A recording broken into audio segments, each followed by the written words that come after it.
Okay, so I hope everyone is having fun tonight, or basically, hold on.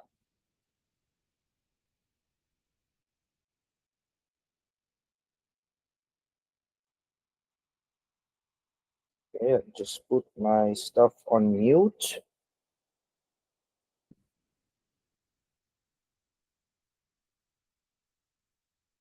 All right, here we go. Perfect.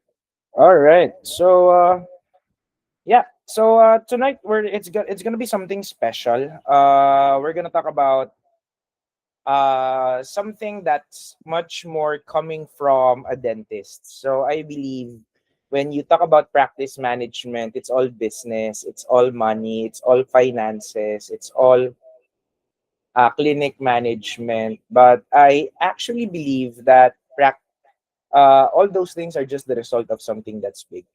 When we talk about practice management, it's something that all of us are learning and continuously learning, and even now I'm still learning how to practice my manage my practice very well.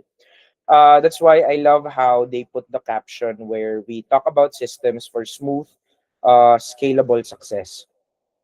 Now, just a little bit of backstory. I am a second generation dentist, so meaning my mom is already was a dentist, and she's still practicing up until now.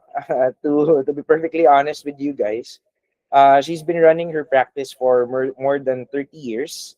So meaning our clinic is our family clinic has been running for 30 years. So I just got married for 2 years. Now turning three next. No, oh sorry. I hope my wife's not watching.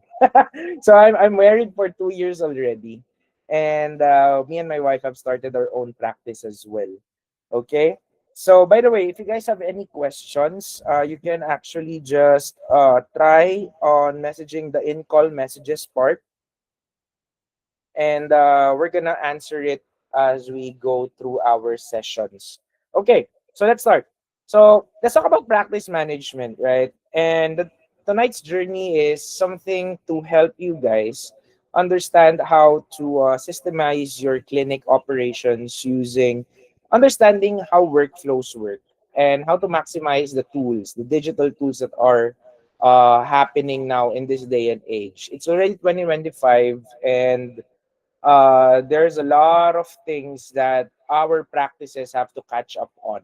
Again, I'm coming from a perspective that I did not inherit, but I've joined a practice that has been running for 30 years.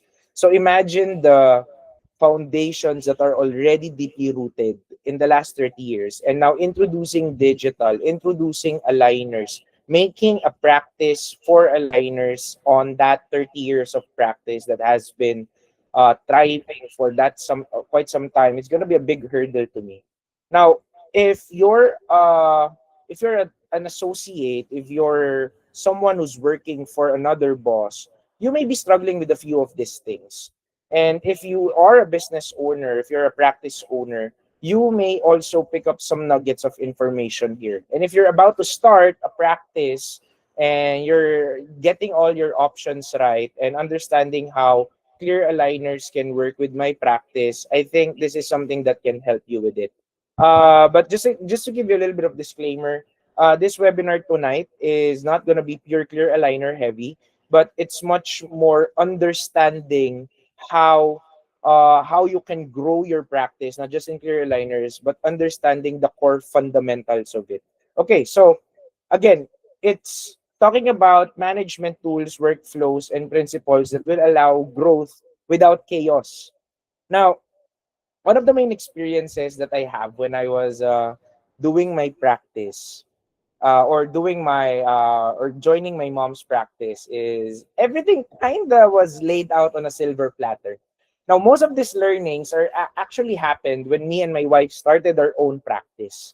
So let's jump into it. Now, a wise man once told me that incorporating aligners will gear you for growth. But the question is always, are you ready to grow? Now, one of the fun things or one of the interesting things when you talk about this stuff is we have to understand the difference between growth and scaling. When you're growing, it means you're developing skills, you're gaining wisdom, you're enhancing, you're improving as a clinician, you're improving as a business owner, you're improving as a team member. But when you talk about scaling, it's a different story because it's making your business grow. It's making everything grow with either with minimal effort or with amplified productivity. So those are some of the questions. Those are some of the things that goes in my head when you talk about growth, and knowing that clear aligners is something that can help my practice grow. And I'm not gonna deny it. It really does help me a lot. Uh, Here's something that I've seen on a practice that has been thriving for 30 years.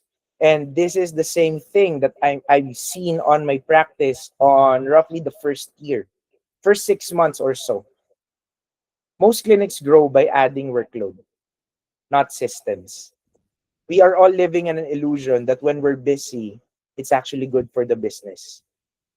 A wise man also has told me that when you're busy, it doesn't always mean that you're productive. So are our hearts targeting where it actually matters? Are our brains seeing the things that actually matters? Or our eyes recognizes the things that actually matter? So let's dive a little bit deeper into it. Now, when I encounter this issue, or whenever I talk about how growth and scaling, how your practice evolves and everything and whatnot, I always think of Johnny Bravo. I mean, I'm not that old, guys. I'm not that old. Johnny Bravo is actually one of the fun cartoon characters that I have. So for millennials here in the room, and I think Gen Zs in the room, I think you guys can relate to it. And kidding aside, I mean, pop culture aside, when you talk about Johnny Bravo, it reminds me of when I used to go to the gym, which I did not pursue. I mean, you can look at me. I did not. I used to go to the gym for a day and not coming back the second round. But here's the thing. Johnny Bravo is known for what? He has a very big upper body, but this guy tends to skip leg days. Why? Because Johnny Bravo focuses on the physique, focuses on things that can make him look attractive, right? And it all goes into his head. This guy is very arrogant, right? I mean, this guy is the epitome of a guy who you don't want to copy, right? For males, right? Now, Johnny Bravo is something like this, right? Everything is in his head, but in your head, what may be running at this point in time? You want to have more aligner patients. You want to have a busy clinic. You want to have successful cases. All these things are in your head. All these things you want to achieve. Now, we all know that trials tested us. I mean, trials makes us better clinician. It makes us good individuals. But I cannot deny that I myself have experienced this one, both in a practice that has been thriving for 30 years and the clinic that I've just started. And also, I've been doing on calls on some clinics here in Southern Tagalog, in Southern Luzon, and most of the things that we encounter, and maybe you have been encountering, that makes you a little bit tougher, that makes you wiser. Most of us, whenever we talk about aligner patients, or maybe not aligner patients as a whole, we're experiencing recall issues. We tend to overbook our schedules. We tend to overlook some of the patient's schedules. I've also experienced time and time again that my patients whom I've given clear aligners, they have compliance issues. Meaning I've given them instruction and yet they still don't follow through. When patient comes back to me for their appointment, most of the time, these kinds of patients don't even bring their aligners when they come to the clinic, right? And these patients lies a lot. They tell all these kinds of stories, all these kinds of excuses, and I've heard them all. I think, I hopefully, with my limited experience with it, I think I've heard them all. Now, another thing is for the practice is payment issues. And that's one of problem, okay? Because the convenience of this system, similar to what Sibaris does, is you have actually control on how much you're dispensing. You can play around with installments and everything. I mean, you have all these capabilities, right? Payment issues is a problem. And last but not the least, as a clinician, once you deliver your cases, you're gonna experience predictability issues. And these are not just issues. This is literally the reality of life. And as you can see in this physique, he's actually a stronger individual. Yes, that's true. These trials makes you stronger. And this, I believe, that really makes that give. I mean, I've seen it when I have more aligner patients. Once I have a busy clinic, and once I've seen maybe successful cases. But that's all on the surface. Let's try to look a little bit deeper on understanding what's the stuff whenever we're talking about practice management, right? Yes, I have more aligner patients, but the reality is I have more aligner patients that I cannot keep track of. One patient, okay. Two patient, okay. Five patient, maybe okay. Make it 10, make it 20. How am I gonna follow through with all these things? How am I gonna schedule recalls? There has come to a point where sometimes I forgot what I did to this patient. I issued the liners. What set are you in? And all those things. Did you place your elastics? Do I have to place something here? All those things running in my mind. I was once a victim of that one. The clinic is busy. That's true. And I cannot keep up with it. And successful cases, maybe, but I believe not so much. I've experienced these things, right? And this actually resonates not just on the problems. It's actually something that is quite a reality. But before we go into that, there's a strong article when I was creating this lecture. I actually looking for good metaphors, and one thing that I think for those who usually go to the gym, usually most people in the gym, even if the gym looks like it's been like they've been established for more than 10 years, I believe, you've seen the barbells, the dumbbells, the one that's focusing on the chest, the arms. Lines are crazy long, the equipment is kind of worn out. But if you're gonna see the squat racks, the one that's focused on the legs, not so much are using it, right? And why? Because when you go to the gym, if you're there for your physique, you're actually focusing on things that look good. But National Geographic actually published something that's very interesting, that you should not skip leg days because strong legs improve athletic performance. Your lower body powers far more movements than most people realize, even that those appear to come from the upper body. There's not a sport that you can participate in that doesn't have you engage your core muscles and your gluteal and hip muscles and your lower extremity muscles for balance. Okay. So meaning, even in the gym, even in bodybuilding, even in life, even at work, even in dental practice, your foundation should be strong enough to support your growth. That's why I want to focus on these few things. We have to set the mindset. When we're managing our practice, it's not just focusing on the goals. The goals are good. Yes, the outcome is good. That's what you want to focus in. That's right.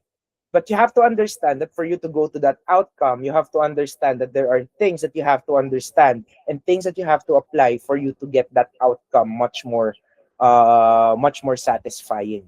Okay? When you set your mindset, you don't rise the level of your goals. Most practices fall to the level of the systems, right? How many of here, or maybe some of you here, maybe you have experienced when the clinic is seeing like one or two or three patients, it's actually a fun experience, right? When you don't have the volume, everyone is happy, everyone is cheerful, everyone is looking forward to the things. right? Except the business owners, because I mean, three patients in a day, I think it's a little bit sad for them, right? But the intensity, the joy, the emotions are entirely different when now you're seeing 20 patients in a day, 10 patients, right? When your appointments are fully booked. Why? Because we don't have a system, or your systems are failing you because you're taking it not as in totality, you're taking it in a partial kind of thing. So please understand, doctors, this is not a business pep talk, right? But it's more on going into the mud of realities of practice management, not just in clear aligners, but in everything else. Your systems will create consistency, and your consistency uh, builds scalability. Okay? So, in the things that you want to be, where you want more aligner patients, you want a busy clinic, and you want successful cases, and a whole lot of things that you want to see in your practice or in your career. These are the things that you should be working on, I believe, for practice management.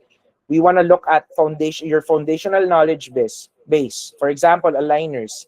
How deep do you know how deep your knowledge in clear aligners are? How proficient are you in understanding how clear aligners work?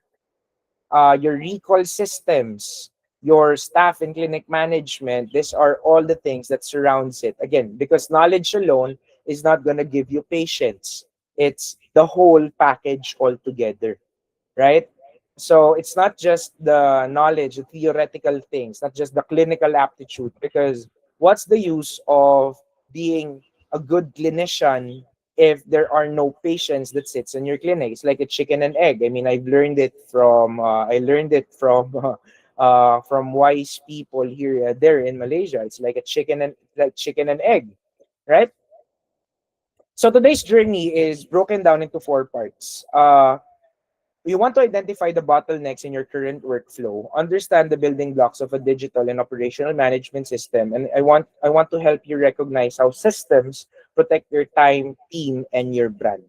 Because at the end of the day, the practice of dentistry should be very enjoyable, right? The reason why I highly believe at this point in the game, you don't go into dentistry just for the money and for that degree. I don't think. I mean, the our dental schools are well tough enough to what do we call this, to mold us into individuals who loves dentistry, who loves doing it for the patients as a whole. Yes, you love to do it for the patient, but it has to be sustainable and it has to be worthwhile. Now, there are four pillars in scaling your practice, and this I believe may be found on some books. Yes. One part of being an owner, one part of being a clinician is to understand the business part of it. So my recommendations for everyone is, of course, other than investing on your knowledge in the clinical sense of it, other than investing your knowledge in the science parts of it, if you're a business owner, if you're a head dentist, and even if you're an associate who plans to start a dental practice, I think you should also get your feet wet on some management nuggets. Okay, so these are the four things that I would love to share with you tonight that help me understand what's going on a practice that's been running for 30 years and a practice that has been in the game for maybe a year or two. Okay, so you need to start with a clarity of flow. Uh, your decision should not be dictated by your emotions. It should be something that's quite objective. Of course, with a hit of subjectiveness. Again, guys, it's not all numbers, right? Uh, Third thing is you have to understand what your limits are. Define goals and ownership. And lastly, you have to utilize what's current in the market. Okay, you have to look at digitation and integration. Okay, so the first thing is we want to focus on clarity of flow. You want to make sure that you map out your process and your workflow. So from the moment your patient inquires to the moment you execute, you should be on top of things to avoid it letting get out of hand. Okay. So how many of us here, when you see a patient, when they ask how much is it for me to have an ortho treatment or a liner treatment, you always say, let me just have a look at your let me just have a look at your teeth, and then let's see how it goes, right? I think we're way beyond past when someone asks for a liner treatment, you say the price outright, right? Because I think dentists in the 2020s are much more on giving value to what they're selling before telling the price outright. Yeah. Okay. So I always love to share this workflow, or basically this algorithm, or not this algorithm, this understanding of a role whenever I'm talking about digital dentistry, clear aligners, practice management. There are always two types of facilities whenever you're treating patient nowadays. You have your outsourced setup, you have your in-house setup. Now, when you talk about in-house, it means that everything is in your clinic. When you talk about outsource, it means that you're outsourcing help. For example, you have technicians, you have dental laboratories, or outsourcing all those stuff. Now, in the digital era, there are three things. You have your scan, you have your design, and then you have your print. Now, the dentist role is very simple and it doesn't change. For many, your goal, okay, your goal is to acquire parameters, to analyze parameters, to provide instruction, to review the design, to review the product, and to deliver to your patient. As simple as that. A dentist role is actually that. Now, you have to understand that if you're doing it in-house or if you have a technician, your technician usually reviews your submission. They design your plan. And once they design your plan, your job is to review.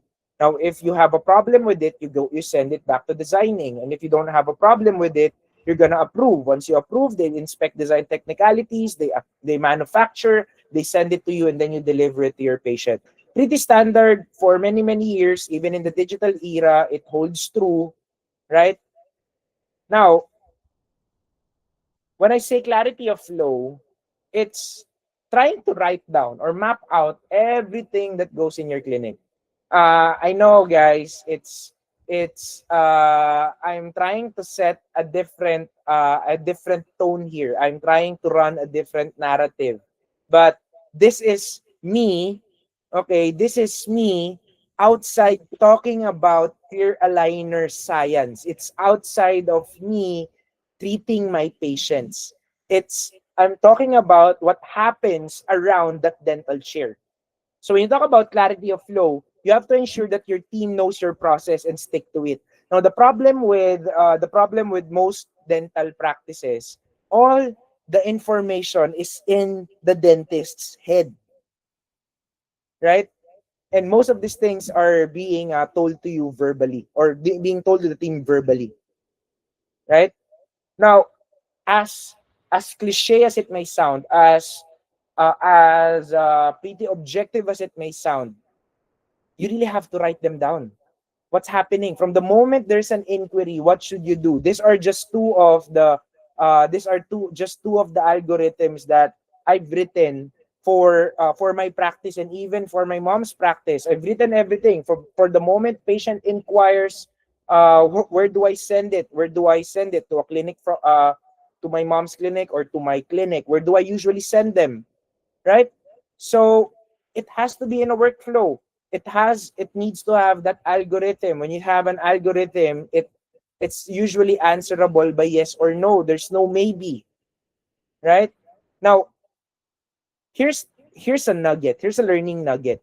If you can write a system, if you can write a flow chart, if the decisions can be answerable by yes or no, these are the decisions that you can delegate.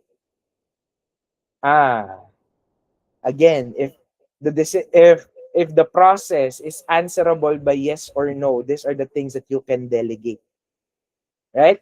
Because the goal is simple like this. It is to ensure that we have systems that will stand the test of time. Okay? Because a wise man once told me that when your role and task becomes one, it becomes confusing. And when you make it confusing, it kills scaling. Yes, you'll definitely grow. You'll definitely grow as an individual. You'll definitely grow as a dentist, but your practice will never scale. What if one day you're not in your practice? What if one day you're sick? True scale, all right, true scale is measured once the owner is not in the practice and the practice is still thriving. If the practice is not thriving, if the owner's not there, you're not scaling. Okay? You may be growing, but you're not scaling. The key here is we want to understand the roles that make the task easier to discern. Because taking up everything takes up your mind. We only have 8 hours a day. Uh, I grew up in a culture where working beyond 5 p.m. is glorified. We are in 2025, guys. Late millennials, I believe, late millennials, Gen Zs would believe that there's such a thing called work-life balance, right? You finish what you can for 8 hours, and the older generation might call us lazy because we don't do the extra hour, we don't put in the extra work. I mean, the extra stuff, we don't go up and beyond. But while work and life balance is true, but let me just remind everyone that responsibilities are responsibilities. Okay? Now, if you have too much on your plate, maybe it's time for you to think on a few things. Maybe start saying no, or maybe start delegating things. Okay? I'm gonna show you a few things that really helped me in understanding it, because I mean I myself am I'm not just a dentist. I'm also a practice owner. I run another company. I also teach. I share knowledge. I work with other dentists. I'm doing a lot of things. I'm also a husband.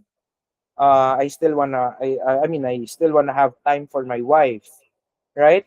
So once you define your roles and your ownership, it's something that's easier for you to understand on that sense. Okay, so again, this is the flow, right? The goal of this one, other than looking at the process, is understand what's the role of the dentist in this sense. Again, the role of the dentist is to acquire, to analyze, to instruct, to review the design, to review the product, and to deliver. That's your goal. For clear aligners, that's our goal. Okay? We're not if you want to plan your cases, go ahead. But if you plan your cases, that's another time that it's gonna take up on you. Right? And just on the side, this is what the illusion of digital dentistry is. Or sorry, the disadvantage of digital dentistry in modern dentistry. The disadvantage is now we are trying to decentralize everything. Digital dentistry is teaching. The when you when you when you look at digital dentistry in a bad way, or when you look at it on a negative side, digital dentistry might be teaching you to become self-centric, self-serving, selfish, controlling the outcomes, controlling everything. And my friends, digital dentistry is not made for you to live alone. Okay? Digital dentistry is made for you to collaborate. Digital dentistry is made for you to have a seamless transaction. That's why when we define our roles, we have to look at what's your role, right? What is your role in your practice? Quite a hard question, right? Are you a dentist? Are you an owner? Are you an admin? Are you an assistant? Are you a receptionist? What's your role? Okay. And another question is, where are you good at? I think these are two questions that I wanna leave with you tonight. I mean, if after this thing, I want you to ponder, what's your role and where are you good at? Okay. Try to list it down. Where are you good at? Because that's the same thing that we did. Because I love this book. if you're gonna look at some books outside dentistry, this is one book that I highly recommend. This is Atomic Habits by James Clear. One of the on the earlier chapters of the book, one of the highlights that I love about it is because your outcome, okay, all of us should not focus on the outcome. All of us should focus on our identity, because our identity defines the process that we're gonna do to make sure that that identity comes through, comes shining, and then the outcome is something that you don't really care about anymore, right? So because every action you take is a vote for the type of the person you wish to become. Now, we define our roles. This is the clinic that me and my wife. Oh, by the way, the one that's beside me is my wife, right? So we have team members. That's Dr. Alex, the one that's holding the camera, and that's my assistant, my dental nurse, right, sitting right beside me when I'm treating one patient, and then that's the rest of my team right there in the middle. Now, the reason why we have these teams now is because I am a dentist. I want to focus on dental things. Yes, okay. For traditional business owners, you might think that it's something that will decrease your income. Well, that is true, but let me just pinpoint a few things here. When I have this team of four people, four, five, six people with us, these are the people that goes around the dental chair. Yes, I'm focusing on the patient, but I only focus on the patient's needs. I'm focusing on the things that I'm good at. Now, the rest of these guys focuses on the things that I'm not good at, or focuses on the things that we need supporting on. So usually in our clinic, and yeah, these are usually the roles that are there. The dentist, sometimes they double up as a manager. You have your reception. For smaller clinics, they double up as an assistant.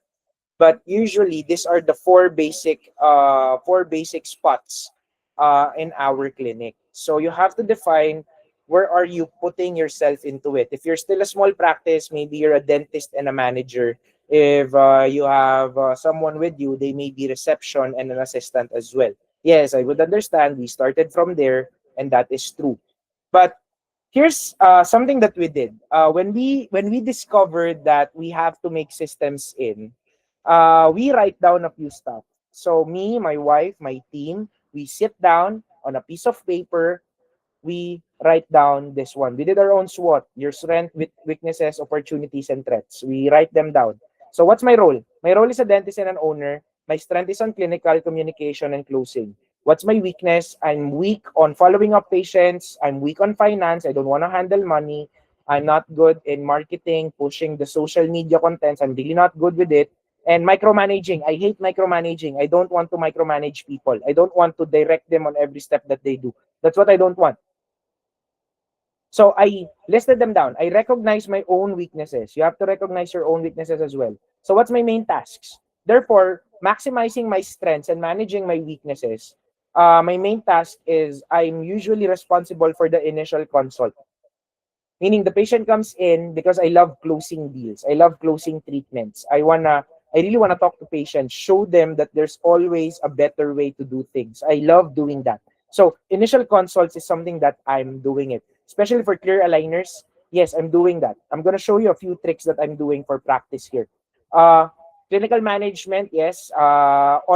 Usually on decision making, and patient management on site, meaning patient management when they're on the clinic, when there are emergency phone calls. Usually I'm the usual point person there. Once our receptionist escalates the problem to me, yes. Oh, one thing, whenever you have a practice, whenever you have clinics, I believe FAQs is something that is really helpful. Set up that frequently asked questions. If you're still the one responding to your messages from the moment it inquiries, maybe you need to set up FAQs, right? Because I think social media tools, even WhatsApp has tools that can give you those frequently asked questions that your patients can actually just click and they have an answer. Now, if there is no answer for their questions, that's the time you step in. Okay? All right. So when I look at my tasks, I usually categorize them into four things. I categorize them whether it's an important or not important, whether it's urgent or non-urgent. So I made it into a Cartesian plane so that it's easier for us to understand. So one thing is for sure, if there is something that's important and urgent, I do it straight away. That's my top priority. Okay?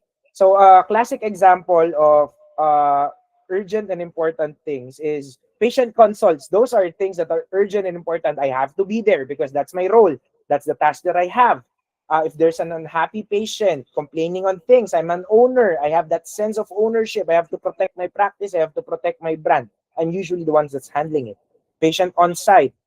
Okay, patient on site, meaning the patient that's there are usually the one that talks about it. Our clinic is designed in such a way that our reception is really big.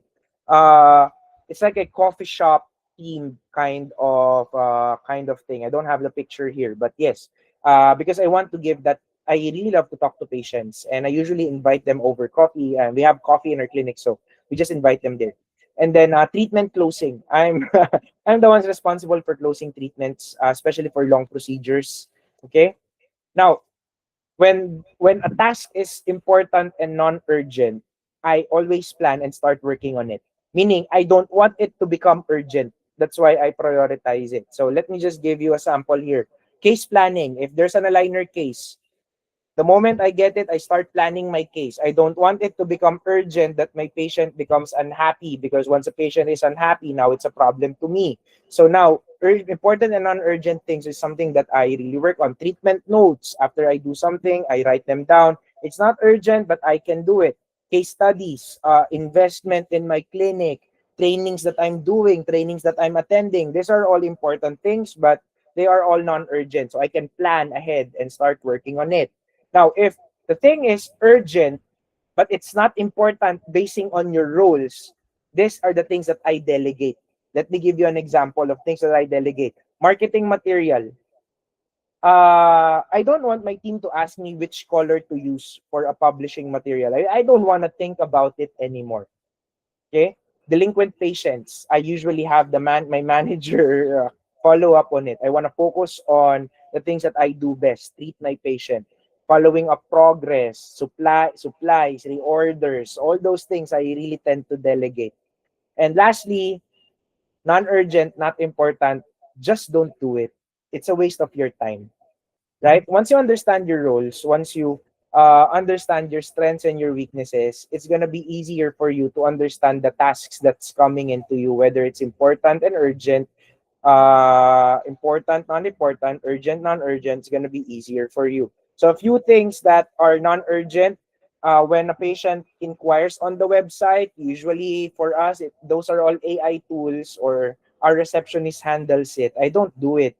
I don't really think about it. Setting up my appointments. For me, I usually give out my schedule already because things that are important and non-urgent are already plotted in the calendar anyway. So my team knows when I'm in the clinic and when I'm not in the clinic. So those things I don't have to think about anymore. Housekeeping. Yes, I do clean. I do clean my spot, but usually, generally, the cleaning part, I leave it. I don't really think about it. So the learning nugget here is you can never do everything, guys. You only have two hands, you only have two eyes, you only have one brain and one heart and one mouth. You can really not do everything. You cannot do everything all at once. But here's the learning nugget. You can replicate yourself. How? Through clear systems, clear direction, and collaboration. Okay. So a principle that I abide in is the 131 principle. When you talk about 131 principle, this is something that I use not just in practice management, but I even use it for ortho. I'm going to show you in a short while. When I manage my practice, it's something like this. And when I onboard my staff, I usually onboard the newly hires that we have. And I usually teach this on every onboarding that I do for my new staff. Maybe I should include it in the next onboarding session. This is the 131 principle. It tells you what's your problem, and from that problem, what are three potential solutions, and out of the three potential solutions, what's the best solution. So these are the questions that I ask, right? So now, uh, if one of my team member asks me about something, I always ask them, did you do your 131? Because if you don't, I'm the one who's gonna do your job, right? Let me give you a sample here. Uh, here's a patient where patient finishes wearing all the aligners, right? And patient's unhappy because I've already done two rounds of refinement. And then from that two rounds of refinement, 2-1 hasn't extruded yet. So when I think about when you do your 131, what's your three potential solutions? First solution, maybe I have to rescan, replan, do the same thing, expect a different result. Or should I go for cosmetic restoration? Right? Because I cannot fix it with clear aligners. Let me just build up that 2-1 so that it's all aligned. Or the third one, troubleshoot with mechanics. Now, as you can see here, the reason why it's 131, the reason why I always require three solutions, because the first solution is very easy to think of. That's usually the path that you always go, right? The other two, the next two, becomes tougher, and the third one is the toughest one to think and the most inconvenient. It's usually the third one is the road less traveled. Okay, so when you when you think about these things, right? Rescan and replan is a more convenient option. I'm not gonna think. I'm just gonna scan, send it back to Sabaris, and then they send me aligners. And if I encounter the same problem, I'm just gonna do the same thing. Patient's unhappy. Eventually, the patient's gonna get tired. I'm gonna get tired. We're just gonna settle with whatever. Okay, option two is cosmetic restoration. Okay, I'm just gonna mask it with the cosmetic restoration. It's a good option, all right? And lastly, troubleshoot with mechanics. Let me just pull it up with the button and an elastic, same aligners right before I debond everything. And out of these three things looks good, right? These are all potential solution.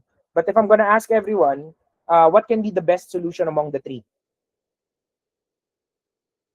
Right? Some of you may be thinking rescan, replan because that's the most easiest way to do. Some would do cosmetic restoration. I myself is gonna troubleshoot it with mechanics. What did we do? What did we did something like this? We're gonna troubleshoot it in such a way that we're gonna place button on the tooth and then place button on the aligner, pull it down because aligners are not good in pulling. So we put a pulled attachment with the same aligners. After changing it for a month, we did not do anything, just change the elastics. Eventually, it came down. I problem solved? Definitely. Patient happy? Yes. Is it the most convenient solution? No.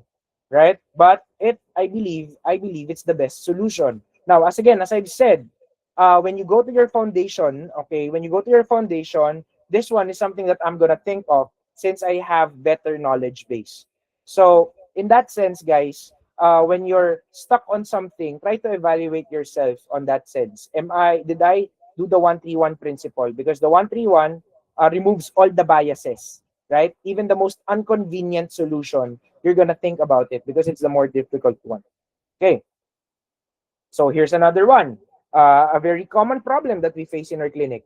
What's your problem? Patient may not have the capacity to go for clear aligner treatment. When a patient comes in for a consult, you don't know whether this patient is gonna go for an aligner or not. So what are the three potential solutions? Number one, don't take the patient. Consider it as a loss. I mean, it's okay. Maybe it's not for me. Next option, maybe I should offer promotions, lower down the cost to attract, right? You're gonna lowball the price of your treatment so that you can lock in the patient based on price. Third option, maybe I should offer a flexible payment option. I can still charge the same. Maybe I should offer flexible options because the aligners that I'm using, they don't send it in all sets. They're charging me per aligner. So maybe I can manage the amount that I'm ordering, making the payments a little bit more flexible. However, the recall's a little bit more frequent to ensure compliance and cash flow for my clinic, right? The first solution is the easiest one. Don't take the patient. No harm, no foul. The second option is another convenient solution just for you to lock down the patient, right? You lower down. That's selfish. That's self-centric. That I believe that's really self-centric. Now, that's self-serving on that sense. Number three, you offer flexible payment options. You think about the patient. The patient's not there maybe for the price. In the Philippines, it's different. Our patients here is not really much more concerned on the net, on the total amount that they're gonna pay. They're much more concerned on the amount that they're gonna pay every month for the monthly installment. They care about that. I'm not sure in Malaysia, but in the Philippines, that's what they care about. That's why here, for example, cars, if you want to purchase a brand new car, you only need to make a deposit of 500 ringgit, and the cost of your vehicle is around 100,000 ringgit, right? For 500 ringgit, you can sign up for a new car, and then they're just gonna, the bank and the company is just gonna get you for monthly installments. Now, of course, there are a lot of caveats here, right?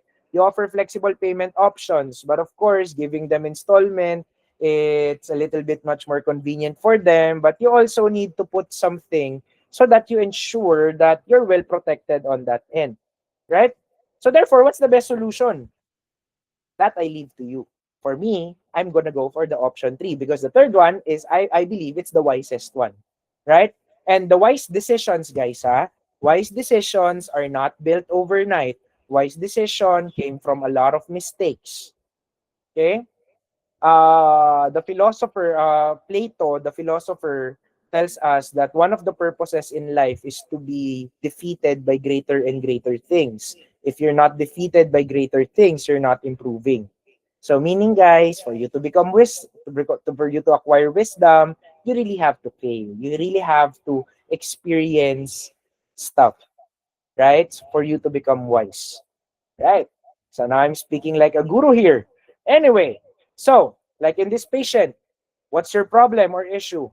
Your patient may not have the capacity to go for clear aligner treatment. Like in this case, for example, oh, by the way, this is just a consult that I had last week. Okay, this consult that I have last week, I really love to share with you. My patient doesn't have a capacity for clear aligner treatment. That's my bias. Maybe yes, maybe not. Now, the way I do my consultation is when the patient comes to my clinic, right? Patient comes for consult. I Part of my consult is taking pictures and taking scan. It's not just talk, and it's not just check up. I take pictures, I take scans. And once I'm done doing that, I let my patient sit down on the waiting area, enjoy a cup of coffee, watch a little bit of a series. And during that time that the patient's waiting, I'm organizing these files. And after, let's say, 5, 10, or 20 minutes or so, I see my patient again and discuss the options. These things happen on the first consult, on the first appointment, right?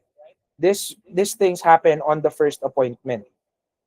So what are three potential solutions on this consult? I go for fixed braces. Maybe I still push for aligners. This case can be managed with aligners, yes. Or I can offer an hybrid option where we can maximize benefits of clear aligner and braces. What are my three potential solutions, right? These are my three potential solutions. I did my 131 for this patient, right? Go for fix, push for aligners, offer hybrid option. Now, it goes it it goes deeper than this, right? Of course, fixed braces is an option because I know how to do fix. I still push for aligners because I know how to do aligners. I go for hybrid because I know how to do hybrid. I maximize the benefits of clear aligners, and then I go with the braces. So where did I go on that sense, right? But before I go to where did I go, definitely, uh, patient selected the hybrid option, right? And earlier, right before the webinar, I actually did bond up. I bonded up this patient, right? So we started the treatment earlier this. Right before I jumped into the webinar. That's why I'm still in my scrubs. Okay, so yeah, all right. So 131 principle can also be somewhat applied here. If you're familiar with the marketing strategy of small, medium, and large, right? It's usually small and large. The reason why they put medium is so that it can lead the consumers that the large has better value. Okay, but looking beyond the price tag, I think I should put it like this: good, better, or best. For me, braces is good. in this case, aligners is better. It's a little bit more expensive, yes. But for me, hybrid is best for that patient because I can maximize it. I can maximize the benefits of both appliances and with the time, with the efficiency of both. So I recommend that when you're treating your patient, this is basically the rule of three. I mean, as you can see it on business, there are a lot of patterns that are on three, right? When you're creating treatment plans, you have an ideal treatment plan, a biased treatment plan, a compromised treatment plan. When you're offering solutions to your patient, you offer three solutions, right? When you're going to somewhere, you have three options as well. So I suggest, I mean, after this, maybe you should try this for yourself, maybe on small decisions, maybe when you have your patients tomorrow, try it on them. I mean, try to come up with three solutions and try to sell them off. It places your closing rate a little bit higher. So yeah, so the four pillars of scaling your practice: clarity of flow, and then we talked about defined roles and ownership. Now, before we go to the last two, uh, these are the things that you should really be working on, right? For you to come up with three solutions, for you to understand the nature of these things, you you should be working on the foundation of your knowledge base, on clear aligners, yes, for you to understand how hybrid works, how scaling your practice with clear aligners work, all those things, biomechanics, attachment placement, clinical efficiency, right? All those things you have to learn. You cannot learn it overnight. You need experience, right? Recall system, staff and clinic management, all those stuff. That's why I invite you to our 2-day aligner course, right? It's happening in November, right? It's happening in November. Okay. I really invite you guys to join this one. It's I'm coming up with a few new things, right? It's one of this one is one of those, and a whole lot of new things as well, right?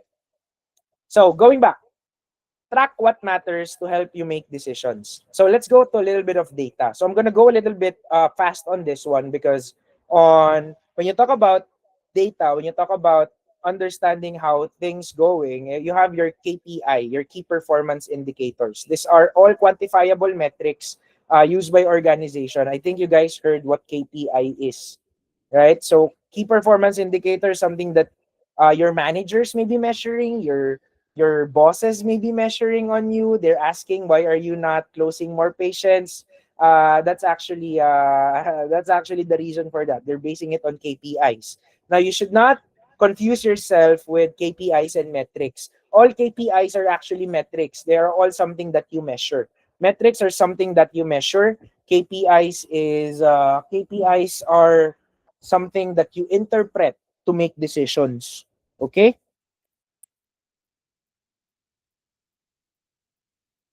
All right.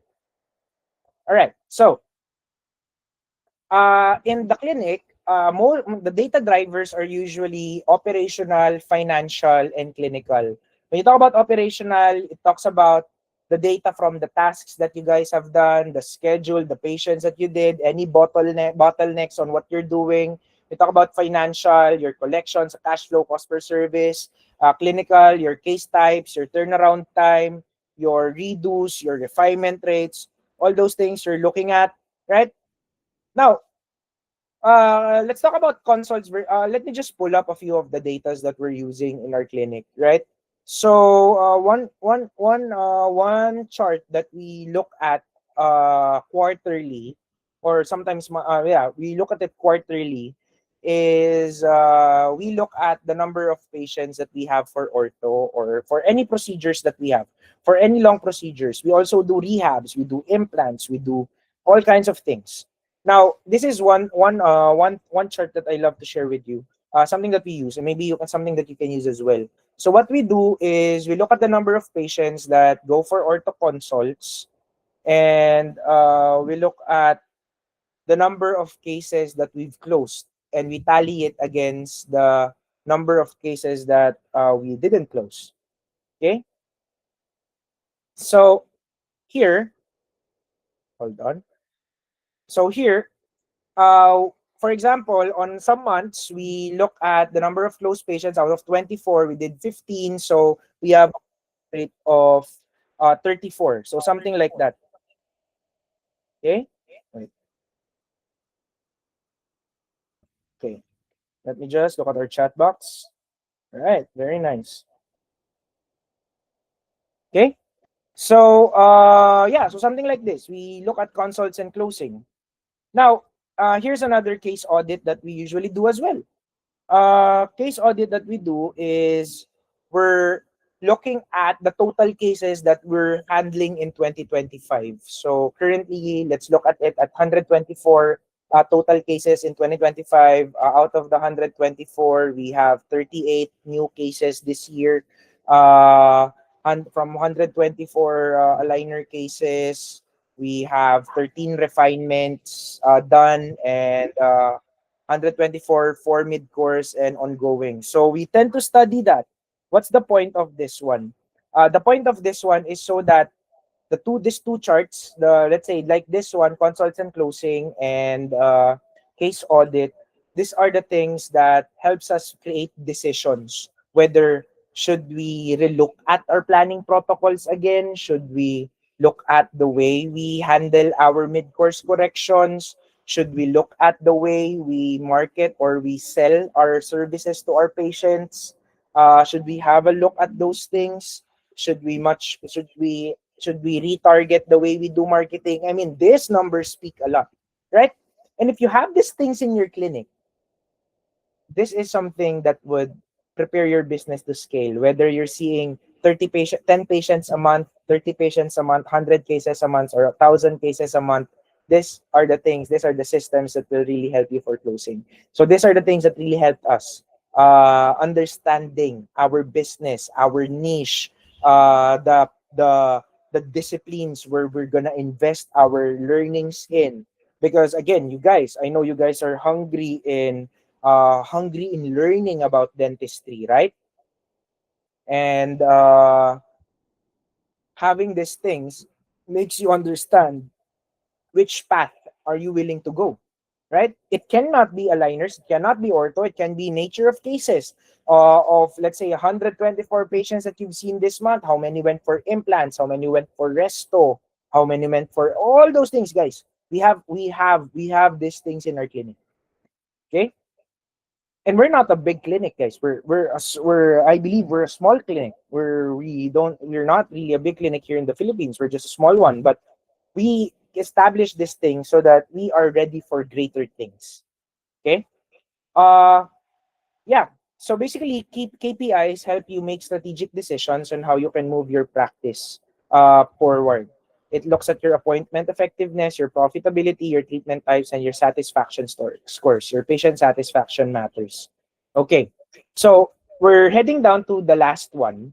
And the last one is basically digitizing everything. So if you followed along with the last webinar, I think this is one of the things, but let me just build up on that one. So how do I usually keep track of my patient progress? We have Trayminder. We use Trayminder for aligners. We use Google Calendar. We use our clinic management systems. We have our submission portals. So if you're going to look at Trayminders here, okay, you track your daily wear time easily with the timer, all those things, right? Usually this is patient centric. You can check them out on the website. You can download them, right? Google Calendar is something that I use. I just took a screenshot of what I'm doing today. I mean, don't look at the numbers there, but basically it tells me my appointments. It even tells me when my patient is gonna change the aligners. We make it into an event so that we can easily see the whole part, right? So we can have a good view. So if something is not followed through, all of us are accountable to it because it's all written in the calendar, right? Some uses other systems for us. Google Calendar